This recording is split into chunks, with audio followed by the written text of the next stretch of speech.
ನಮಸ್ತೆ ಸ್ನೇಹಿತರೆ, ಹೇಗಿದ್ದೀರಾ? ಎಲ್ಲರೂ ಚೆನ್ನಾಗಿದ್ದೀರಿ ಅಂತೇಳಿ ಭಾವಿಸ್ತೇನೆ.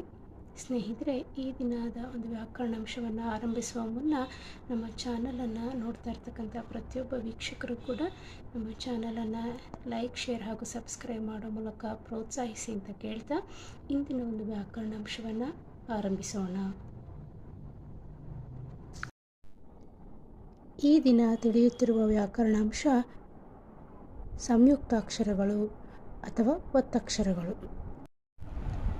ಸಂಯುಕ್ತಾಕ್ಷರಗಳು ಅಥವಾ ಒತ್ತಕ್ಷರಗಳು ವ್ಯಂಜನಗಳಿಗೆ ಅವುಗಳದ್ದೇ ಆದ ಒತ್ತುಗಳು, ಲಿಪಿಗಳಿವೆ. ಸಾಮಾನ್ಯವಾಗಿ ಬರವಣಿಗೆಯಲ್ಲಿ ಒತ್ತುಗಳು ಪೂರ್ಣ ಅಕ್ಷರದಂತೆ ಕಾಣುತ್ತದೆ.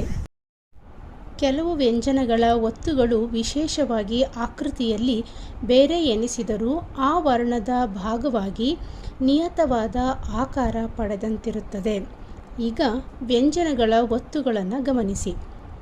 ಖ, ಖ, ಗ, ಗ, ನ್ಯ, ಚ, ಛ, ಜ, ಝ, ನ್ಯ, ಟ, ಟ, ಢ, ಢ, ಣ, ತ, ಥ, ದ, ಧ, ನ, ಪ, ಪ, ಬ, ಭ, ಮ, ಯ, ರ, ಲ, ವ, ಶ, ಶ, ಸ, ಹ, ಳ.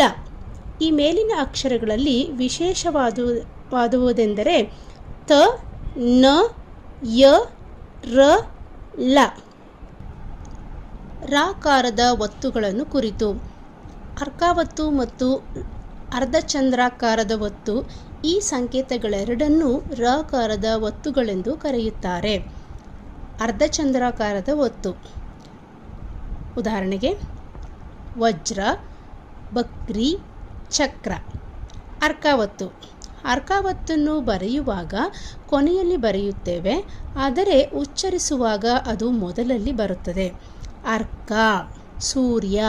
ಬರೆಯುವಾಗ ಕ ಮತ್ತು ಯ ನಂತರದಲ್ಲಿ ಅರ್ಕಾವತ್ತನ್ನು ಬರೆದರೆ ಹೇಳುವಾಗ ಈ ವ್ಯಂಜನಗಳಿಗೆ ಮೊದಲೇ ಹೇಳುತ್ತೇವೆ. ಯಾವುದಾದರೂ ಒಂದು ಪದದಲ್ಲಿ ಎರಡು ಅಥವಾ ಎರಡಕ್ಕಿಂತ ಹೆಚ್ಚು ವ್ಯಂಜನಗಳು ಒಂದಾದ ಮೇಲೊಂದು ಬಂದು ಅವುಗಳ ನಂತರ ಸ್ವರವಿದ್ದರೆ ಅಂತಹ ಅಕ್ಷರವನ್ನು ಒತ್ತಕ್ಷರ ಅಥವಾ ಸಂಯುಕ್ತಾಕ್ಷರ ಎಂದು ಕರೆಯುತ್ತೇವೆ. ಉದಾಹರಣೆಗೆ ಅಕ್ಕ. ಅ ಪ್ಲಸ್ ಖ ಪ್ಲಸ್ ಕ ಪ್ಲಸ್ ಅ. ಚಿತ್ರ. ಚ ಪ್ಲಸ್ ಇ ಪ್ಲಸ್ ಥ ಪ್ಲಸ್ ರ್ ಪ್ಲಸ್ ಅ. ಸಂಯುಕ್ತಾಕ್ಷರಗಳಲ್ಲಿ ಎರಡು ವಿಧ. ಮೊದಲನೆಯದು ಸಜಾತಿಯ ಸಂಯುಕ್ತಾಕ್ಷರ.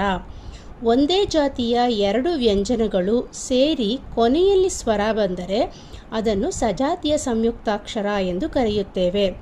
ಉದಾಹರಣೆಗೆ ಅಮ್ಮ. A plus um plus um plus ಅ. ಪುಟ್ಟ. ಪ ಪ್ಲಸ್ ಉ ಪ್ಲಸ್ ಟ ಪ್ಲಸ್ ಠ ಪ್ಲಸ್ ಅ. ಅಪ್ಪ. ಅ ಪ್ಲಸ್ ಪ ಪ್ಲಸ್ ಪ ಪ್ಲಸ್ ಅ. ಎರಡನೇದು ವಿಜಾತಿಯ ಸಂಯುಕ್ತಾಕ್ಷರ. ವಿಜಾತಿಯ ಎರಡು ವ್ಯಂಜನಗಳು ಒಂದರ ಮೇಲೊಂದು ಬಂದು ಕೊನೆಯಲ್ಲಿ ಸ್ವರ ಬಂದರೆ ಅದನ್ನು ವಿಜಾತಿಯ ಸಂಯುಕ್ತಾಕ್ಷರ ಎಂದು ಕರೆಯುತ್ತೇವೆ. ಉದಾಹರಣೆಗೆ ಶಸ್ತ್ರ. ಶ್ ಪ್ಲಸ್ ಅ ಪ್ಲಸ್ ಸ್ ಪ್ಲಸ್ ಥ ಪ್ಲಸ್ ರ್ ಪ್ಲಸ್ ಅ. ಸ್ವರ. ಸ್ ಪ್ಲಸ್ ವ ಪ್ಲಸ್ ಅ ರ್ ಪ್ಲಸ್ ಅ. ಭಗ್ನ. ಭ ಪ್ಲಸ್ ಅ ಪ್ಲಸ್ ಗ ಪ್ಲಸ್ ನ್ ಪ್ಲಸ್ ಅ.